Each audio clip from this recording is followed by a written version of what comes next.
Avant de leur laisser la parole, vous verrez dans La Rose des Vents, il y a 3 comédiens. Vous en avez 2 ici. Le 3e est Christophe Salandro, et cette projection est un hommage, parce que Christophe est hospitalisé depuis un peu plus d'1 an suite à un grave accident. Donc il ne pourra pas être là, mais il est de tout cœur avec nous. Je vais laisser la parole à qui veut dire quelque chose. Chic est donc l'acteur principal de moi, je n'ai pas grand chose à dire, sauf que je suis très content, parce que ça fait quand même 30 ans qu'il le monte, qu'il le redémonte, qu'il le remonte, et enfin, ça y est, on peut le voir. Et quand même, 30 piges, ça fait long, quoi. Donc merci Vincent d'avoir enfin réussi à le monter, c'est cool. C'est vraiment chier, toi. C'est vraiment chier parce que c'est un putain de film. C'est moi qui jouais mal, t'as essayé de... Bon, ça... Avant, t'étais dans un ruisseau. Oui, mais non, on n'est pas là pour expliquer ça. T'étais dans le ruisseau. T'étais dans le ruisseau. Présenter le film parce que tu m'as squatté chez moi. Tu m'as squatté. Non mais ça c'est différent. Encore, j'ai dit je suis heureux d'être là parce que c'est un beau film, mais c'est un peu long quand même je trouve. Bon, on va tourner maintenant beaucoup je pense. Bon, à part ça... Monsieur Guy, comme Guidon, Thibaut. On est passé à la façon. Non, mais à part ça, c'est des films où il n'y a absolument rien. Genre Marguerite Duras, voilà, c'est des trucs comme ça, mais il y a plein de trucs voilà, que les cinéphiles peut-être apprécieront. Voilà. Merci. Vous comprenez pourquoi c'est un peu long? Heureusement qu'il a un micro, parce que c'est vrai. Donc il y a quoi, notre premier court-métrage? Il y a d'abord Chicken Kitchen, donc avec et ensuite, donc, il y a La Rose des Vents. Et donc, moi, je voulais juste revenir sur les conditions de tournage qui avaient été vraiment très, très difficiles. On n'avait pas la télévision dans les chambres, par exemple. On logeait... les chambres. On logeait... c'est une aventure, bon, c'était vraiment une aventure, quoi. Donc, c'était il y a 30 ans.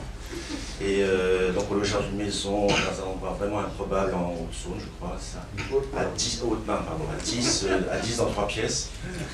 Je vous dis pas, donc en plus il y avait des gens qui arrivaient de Paris, tout ça. Il y avait des souris. Il n'y avait pas de... Voilà, non, c'est vrai que l'hygiène était... Donc il n'y avait pas d'eau potable, et il n'y avait que du vin, et de la mirabelle, et des petits chocolats. Et Vincent, en fait, vous avez vu un petit peu, il aime bien travailler beaucoup, il aime bien mettre les acteurs dans des conditions psychologiques particulières, quoi. Donc là, on était vraiment en autarcie. C'est vrai qu'il dit que les acteurs, c'est rien. Et donc, très souvent, c'est vraiment son leitmotiv. Et donc, ça nous fait travailler sur le vide, en fait. Ouais, c'était très intéressant. Il y a une autre chose que je voudrais dire, c'est que le raccord n'existe pas. Le raccord n'existe pas.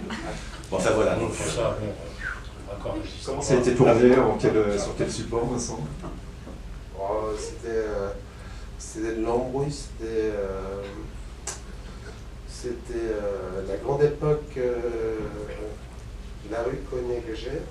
C'était la mafia corse qui tenait la rue Cognac-Gégère. D'ailleurs, je crois que quelqu'un représentant de voilà, boum. Et donc une pellicule de 100... voilà, ça coûtait 10 euros, 10 francs. Je peux mettre en francs. T'as raison, ouais.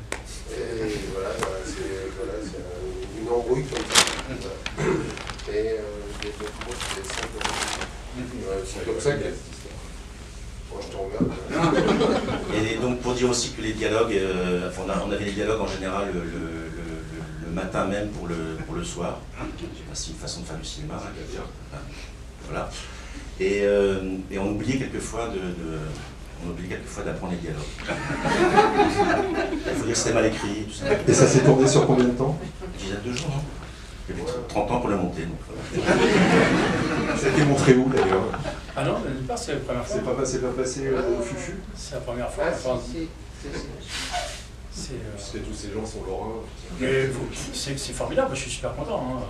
De passer au moins le dialogue, c'est bien, bravo. Ah ouais, moi je suis super ravi, je suis ravi d'être là. Ils ont un peu changé, mais à peine. Est-ce qu'il y a une suite qui est prévue alors? Pour l'instant, on ne peut pas trop en parler. Toujours. Mais c'est vrai que c'est aussi, il y a Christophe donc, qui était parmi le trio, enfin, c'est une belle histoire d'homme, en fait, Belle histoire d'homme. viril, mais cordiaux quand même. Et Christophe donc était typique parisien qui est arrivé donc en province, vous le verrez quelquefois, il est un peu blanc, quoi. Mais enfin bon, c'est pour lui, dépenser pour lui ce soir. Voilà. Ouais, ouais. Absolument. Ouais. Bon, bah, merci, merci. Bon, bah, je vous laisse.